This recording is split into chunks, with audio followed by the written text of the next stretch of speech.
موږ او تاسو بوټسټراپ وپېژندئ چې بوټسټراپ څه شی دی، څه رقم کار کوي او اهداف یې څه شي دی بوټسټراپ. راځو د بوټسټراپ پایپ نوي ځانګړتیاوې څه شي دي.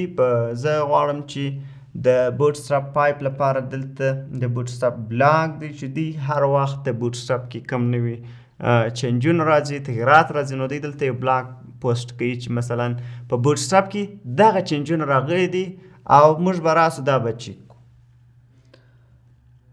بوټسټراپ پایپ کې یو خو د بوټسټراپ نوې لوګو راغلی ده، نیو اپ کانواس الیمنټونه راغلي. دا که زه چیرې دلته خلاص کړم نو دلته به ماته دغسې اپ کانواس الیمنټ راغلی. دا وروسته وایي چې څنګه کار کوي.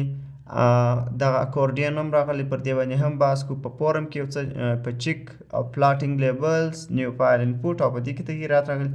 ارټیل بوټسټراپ ته راغلی دی، که چیرې موږ کلیک وکړو دلته ارټیل راغلی. موږ کولی شو چې ډایرکشنونه د یو ایچ ټي ام ایل فایل د چینج کو، تغییر یې کوو.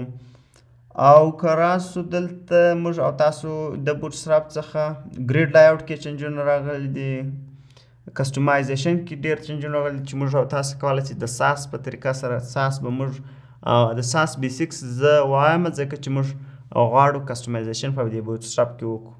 نو ساس زه یوازې غواړم چې د بوټسټراپ ساس تاسو ته د کسټمایزیشن د لارې تشریح کوم وروسته. او دلته براوزر سپورټ ورته راغلی دی، ایمیګریشن ګایډ دی او واټ از نیکسټ او جاوا سکرپټ ورته راغلی دی.